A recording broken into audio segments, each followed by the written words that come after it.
Welcome to the Bear Essentials. Yes! My name is DJ, and this is a mid-July, one-night solo camping trip along a river in Ontario, Canada. In this video, I cover the following topics.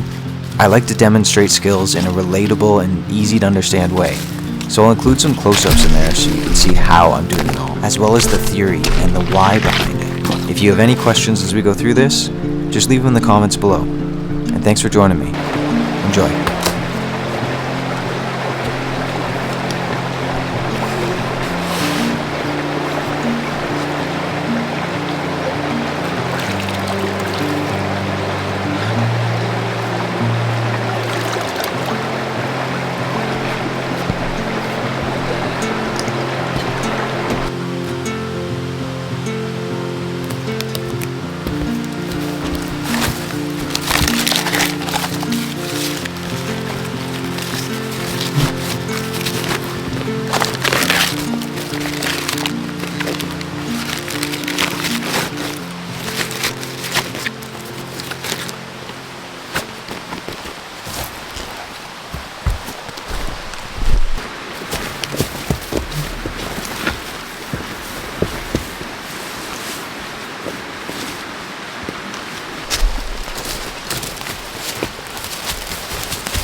So first thing I'm going to do is set up my hammock.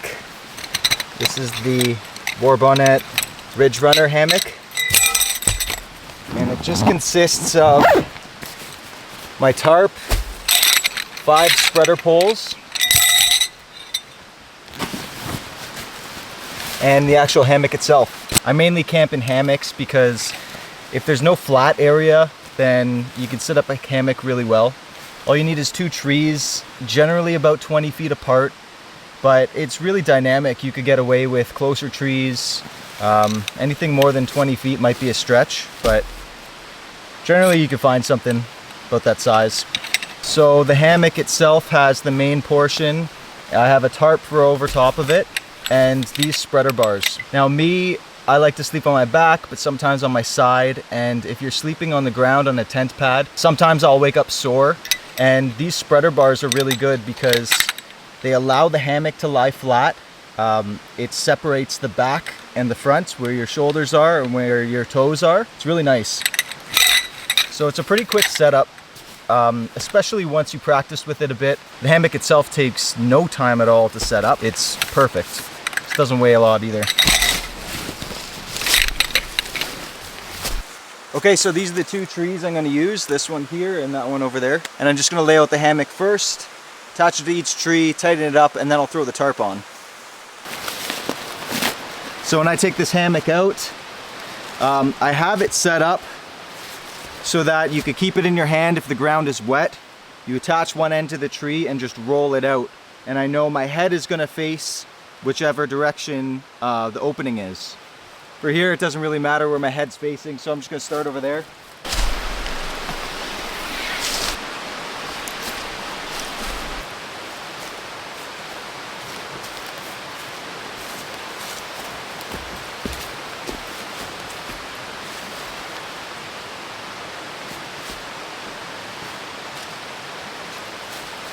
It's really nice because if the ground is wet, this setup allows so you never have to let it touch the ground.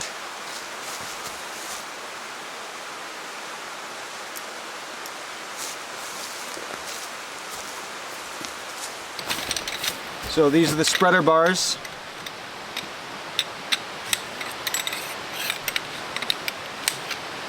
There's a larger end and a smaller end. Just goes like that.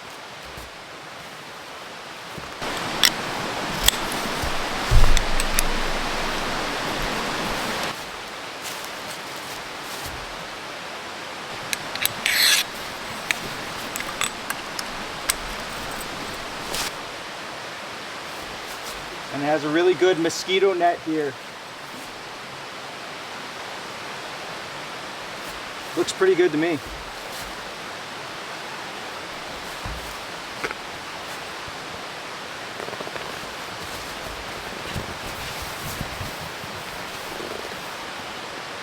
actually really stable. You can see I'm gonna flip around a bit.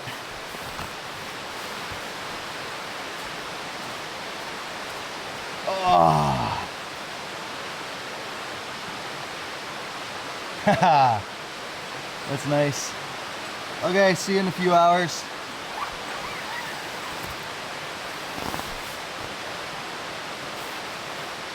It's summertime and it's super hot here, so I don't really have to worry about cold. But one of the nice things about this hammock is it has a layer underneath where I could put a sleeping mat. So generally speaking, in the colds, with a hammock you either want an underquilt, which is like a blanket that hangs underneath so it stops cold air from going underneath and chilling you, or you want a sleeping mat. I use this one by Exped. It's a bit heavy duty for this. It's an R7, so it's like a winter, well, it's 4 seasons, but I use this in the winter as cold as it gets. But I also use it in the summer, it's great. The R value is like its resistance value. It's resistance to let air flow through. There's a little nozzle right here. Bag is called a schnozzle. And basically all you do is fill it up with air, compress it, compress it, and pump it into a sleeping mat. The benefit of this system is that you don't have to blow air in, and when you do blow air in, that has a lot of moisture and any sort of bacteria on your breath will go inside. This mat's filled with down. It's a treated down, but no matter how treated, if you're getting moisture and possibly bacteria in there, it's not going to last a long time. So I really like this setup, which uses just the ambient air. No doubt there's still moisture and air, but it's a lot better system than just blowing it up with your lungs. And this takes about three or four bag fills, and then it's good.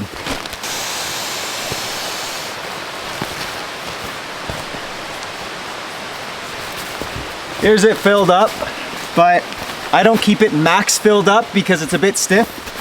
I'll blow it up as much as possible, stick it in, and then if I need to release air, you could just press this down and release some.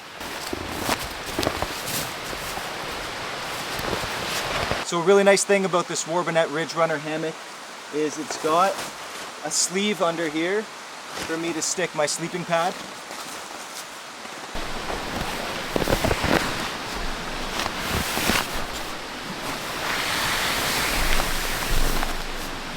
Time to get the tarp on. Now this looks like a disaster because I have strings everywhere. There's a method to this madness, I promise. I've hooked on to my ridge line, and at the end of it, attached to this tree, on each side I'm going to do a taut line hitch. So around this tree here, I'm going to tie a taut line hitch. Once through. Twice through, and once on your standing line. I'll cinch that tight. Now this is a running line.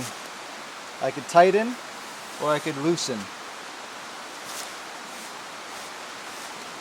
Now let's go back and adjust.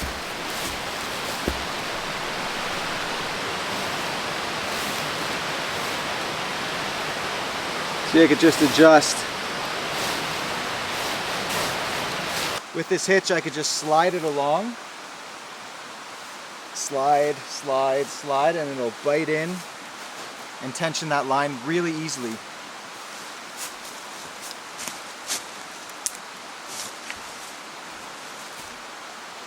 Slide, slide, tight, slide, loose. And I use this even to support myself. It's a really strong knot. Well, it's not even a knot, it's a hitch. Okay, I'm just gonna take a second here to show you guys how to tie the taut line hitch. It's a really, really useful knot. It's definitely one of my favorite knots out there. So what I'm doing here with these ones is I'm loosely tying this stake in, and I'll wrap a taut line hitch around here so I can afterwards go and tighten each individual one with just a slip of a knot.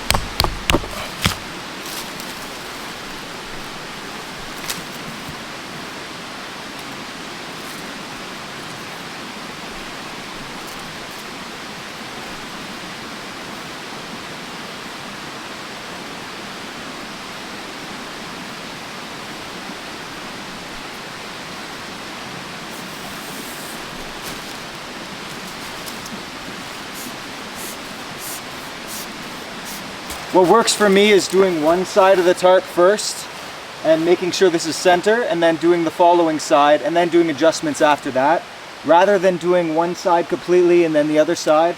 That's just my way.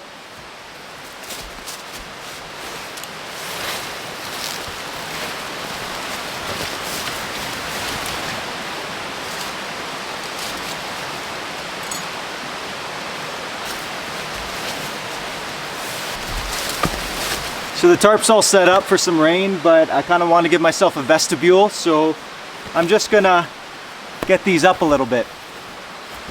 Take my axe.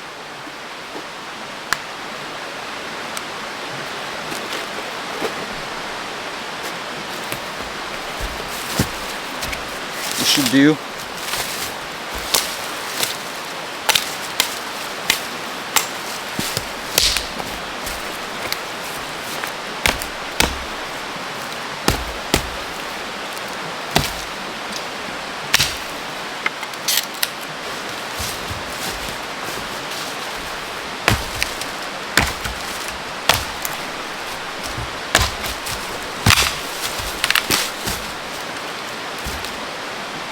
Perfect. This pouch is great for keeping just your axe mask, because I don't know how many times I've just put it down and completely lost it. And then you can slide your axe back in there and just keep it on your hip. Okay, so what I'm gonna do is just slide down our knot that we tied, our taut line hitch. And I'm gonna angle this. I can do one of two things. I could either stick it just right in there, or if I'm worried that wind is really gonna mess with it, I could loop it around and actually tie a knot here, but I'm not too worried.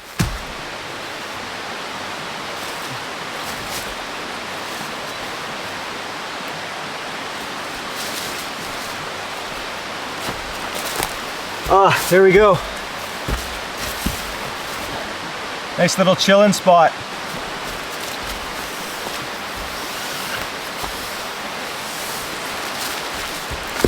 I usually also grab just all of my bags so I don't lose them. I just stuff one inside the other. There's nothing worse than you go to pack up everything and then you can't find one of these, or just buried in your gear. So makes it easy, just keep it all together. The hammock has pouches right at the side, so I'll usually just keep that right in the pouch as I'm hanging there, so I know when I go to pack up, it's all there.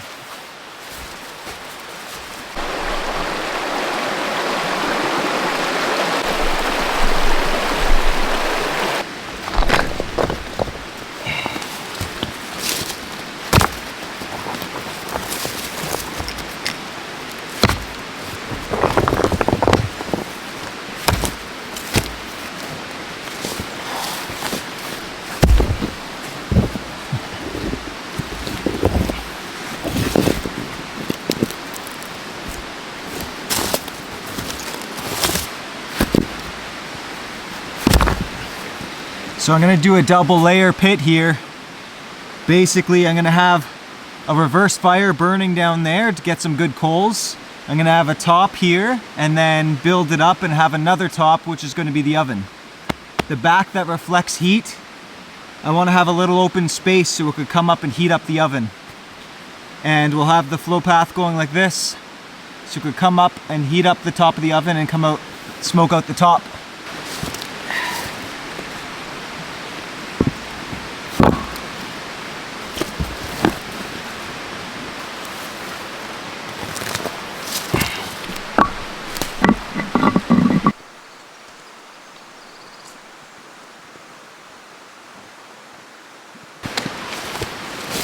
Yes! Got lucky with this one. I didn't think I'd find one. Oh god. Haha. That'll do though. There we go. So now we're just gonna close the back and make sure it vents up and into here. Be easier to do if we had clay, obviously, but this should work pretty well if you put enough rocks. So this will be the hardest part right here. Making that vent. That's not bad.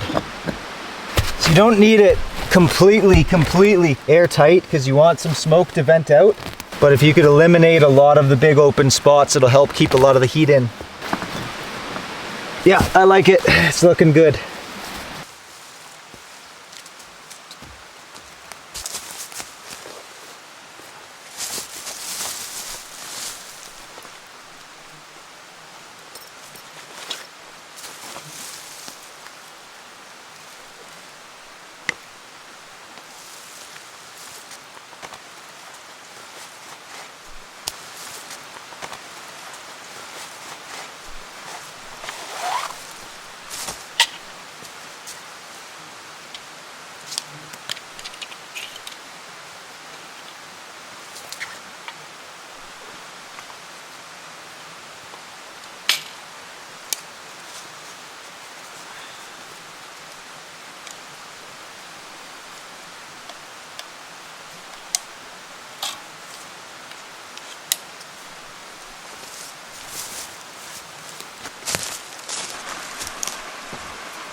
This forest is just filled with really good hardwood, which is exactly what I need. It's got a great mix. There's birch over here, there's cedar by the river, and there's a bunch of maple. You could often tell it's maple because sometimes its characteristic is like a darker ring in there. And then you could tell if it's a hardwood or a softwood by just going with your fingernail. And if you can't make a dent in it, then it's generally a hardwood. And if you can, then it'll be a softwood. And in general, for cooking fires, maple's really good. Birch is pretty good too. Hardwoods are your very best because they take a long time to burn and they give off the most amount of heat. And also, they leave the best coals, which is the most important thing for a cooking fire. But it's really good to have a mix because cedar is really good for starting the fire. So you want to harvest cedar, the smaller stuff, to start the fire as you're kindling, and then have your hardwood pieces to create the good coals. When you're cutting with a bucksaw, if you don't have gloves, when you start sawing just like this, sometimes it could not bite in and it could actually skip. So if your hand is over here, it could skip and land on your hand. So one of the best ways to start your cut is by putting your arm through the saw. That way nothing can get you. It can't jump and hit you. And the back of the saw blade is dull, so that won't slice you. And you just start your cut like this. And now when the saw is bitten in, you could resume and cut any way you want.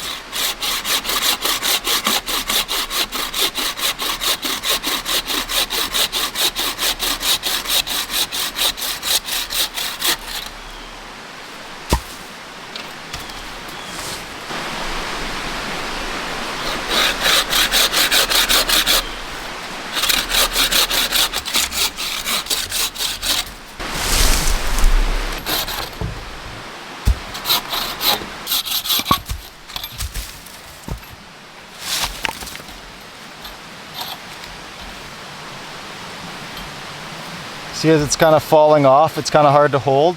And if I hold it here, it'll pinch the blade. So you just hold it through like that.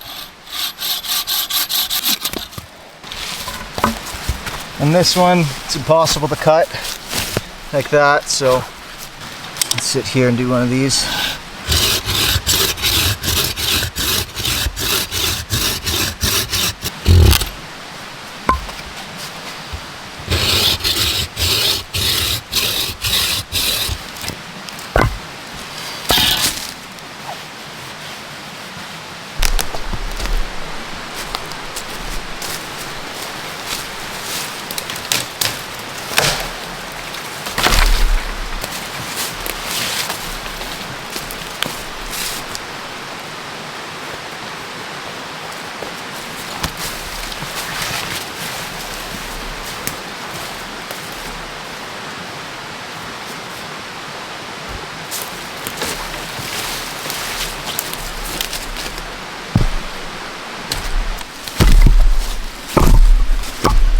made up these strike collars and axe mask.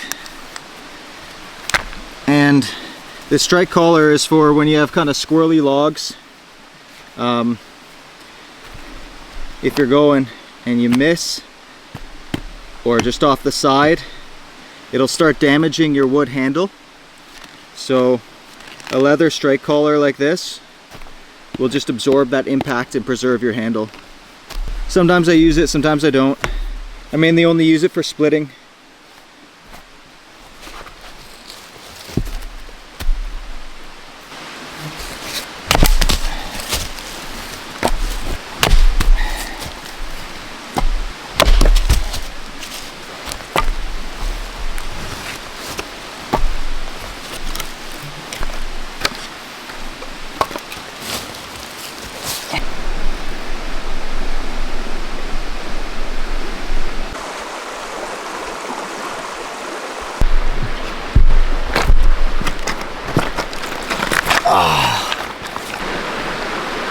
The sun is just beating down on me here.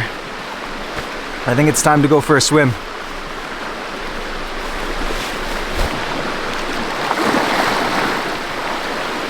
Oh. Woo!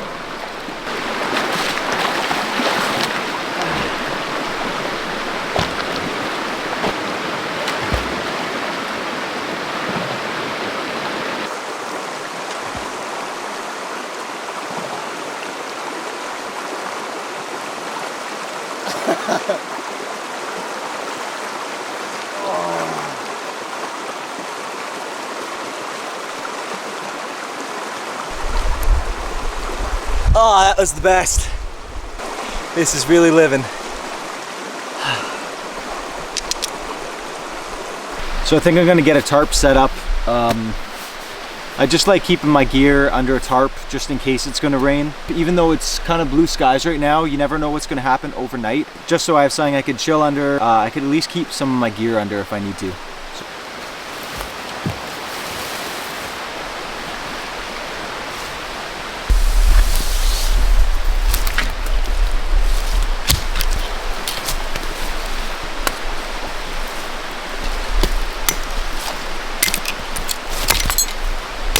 The nice thing about the taut line hitch is first I just slide it down and loosen this up. Now I can get a stick. Just peg it in there where I want and tighten this.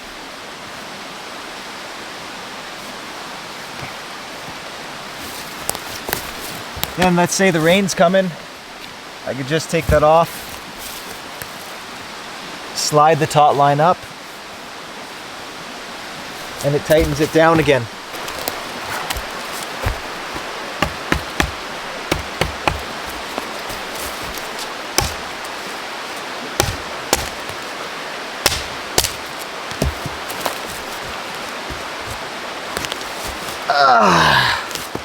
There we go. Easy tarp setup. Some housekeeping.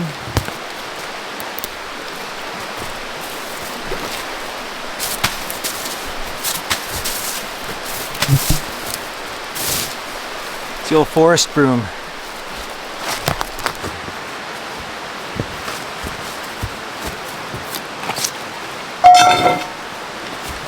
Guys, I brought along some flour and yeast. I'm going to be making some nice Italian bread inside the old rock stone oven.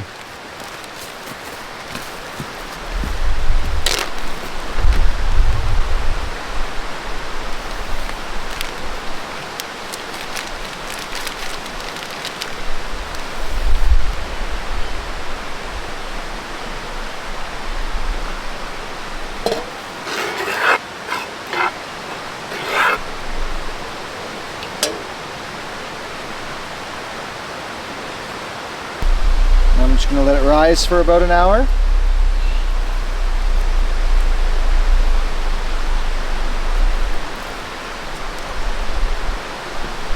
Till we get this fire rocking.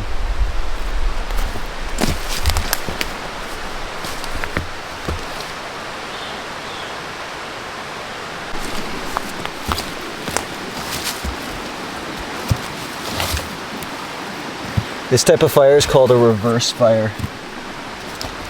Basically, you line the bottom with logs, and then you go across. And then you keep kind of stacking it just like that. And what it ends up doing is it lights from the top, and the embers drop down, and then it lights everything below it. So it's a really low maintenance fire. You could kind of set it, and it takes about an hour to burn down, and then you get the perfect cooking coals. I really love this type of fire, because I could set this up and then go do some other stuff, like cast a line in for fishing or whatnot.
So I just saw a couple of fish rise out there, and I could not resist.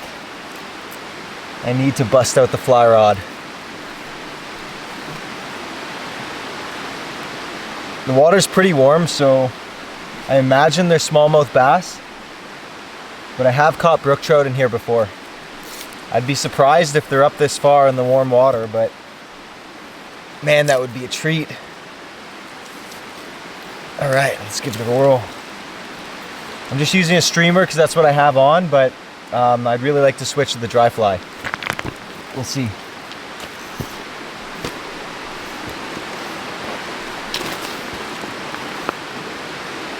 Yep. Oh.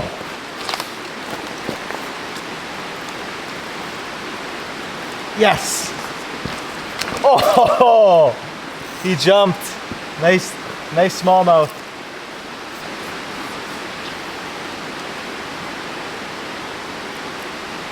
Yes.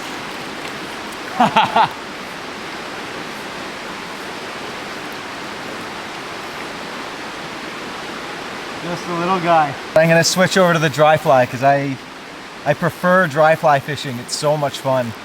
You can see them jump out of the water completely and smash your fly. And I always fish barbless. I'm not catching them to eat right now, but even if I am, I prefer fishing barbless. You don't have to, that's just the way I do it. The tippet I was using is a bit too small.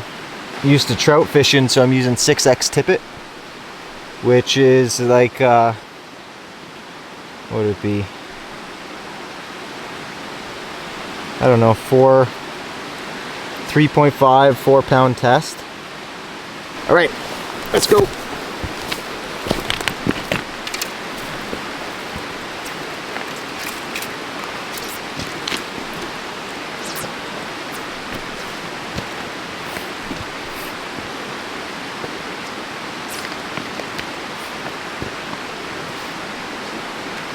Yeah, oh.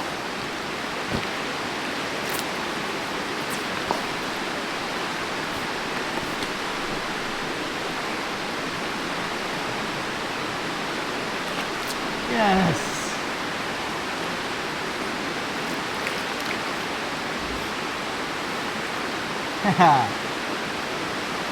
Oh, it's a rock bass.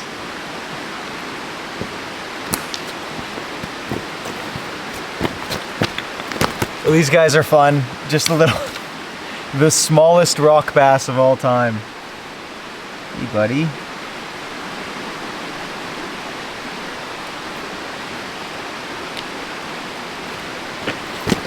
Hold it close to the camera and it's huge.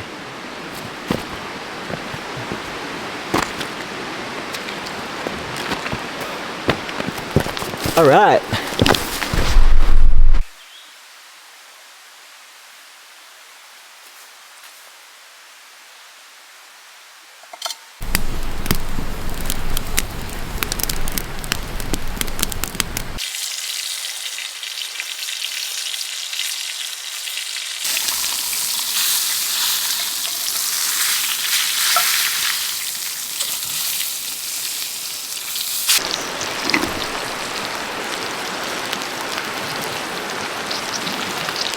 Oh.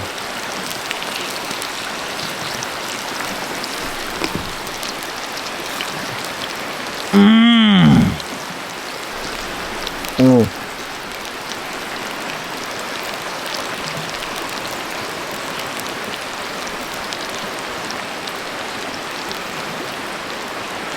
Oh man. That's good.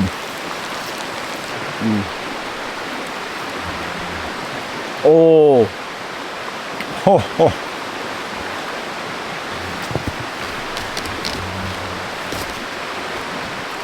Gotta take a knee. So glad the rock oven works because this bread is just phenomenal. So freaking good. It's a shame it took until after dark to be able to make this. The sun was shining right on here till like 8 o'clock, so there's no way I could film. So I was just waiting and waiting, and now a bit too dark, but oh man, was this worth it. Okay, I'm gonna wind down and I'll catch you guys in the morning.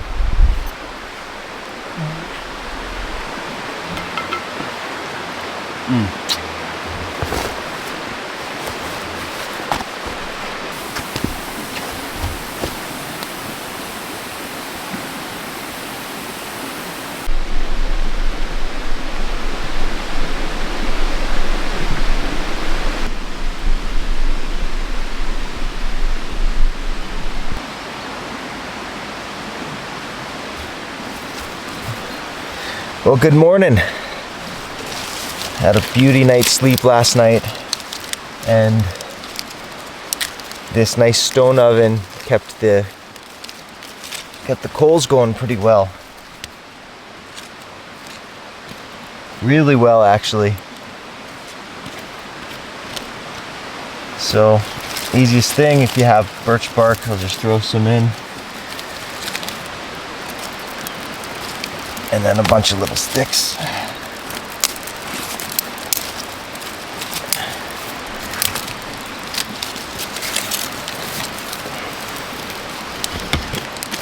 Give it a little oxygen.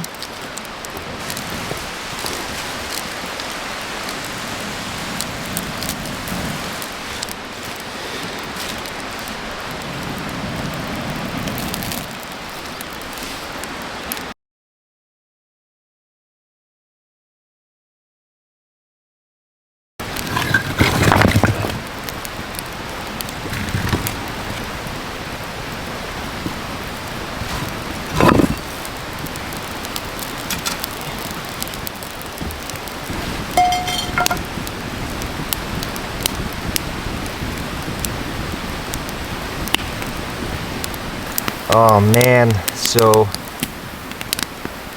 in a drastic turn of events, I have forgotten my eggs back at home. However, I do have a lot of bacon, so we are instead gonna have a bacon bagel. Like 10 pieces of bacon. Right off the Heart Smart menu. Good thing we got the coffee. Definitely still brought the coffee.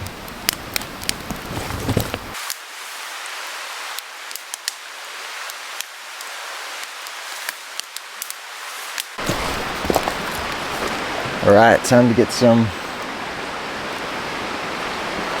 Bacon.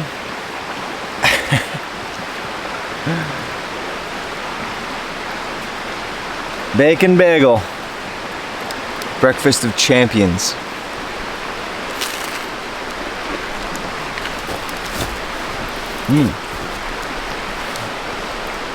Not bad.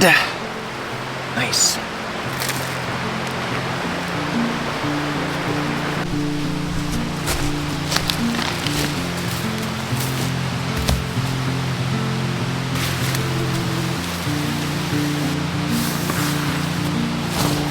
Well, that concludes this week's adventure. Thanks for joining me on this one. I hope you learned something, found some value, or just enjoyed coming along for the ride. Until next time, your friend from the Bare Essentials, DJ.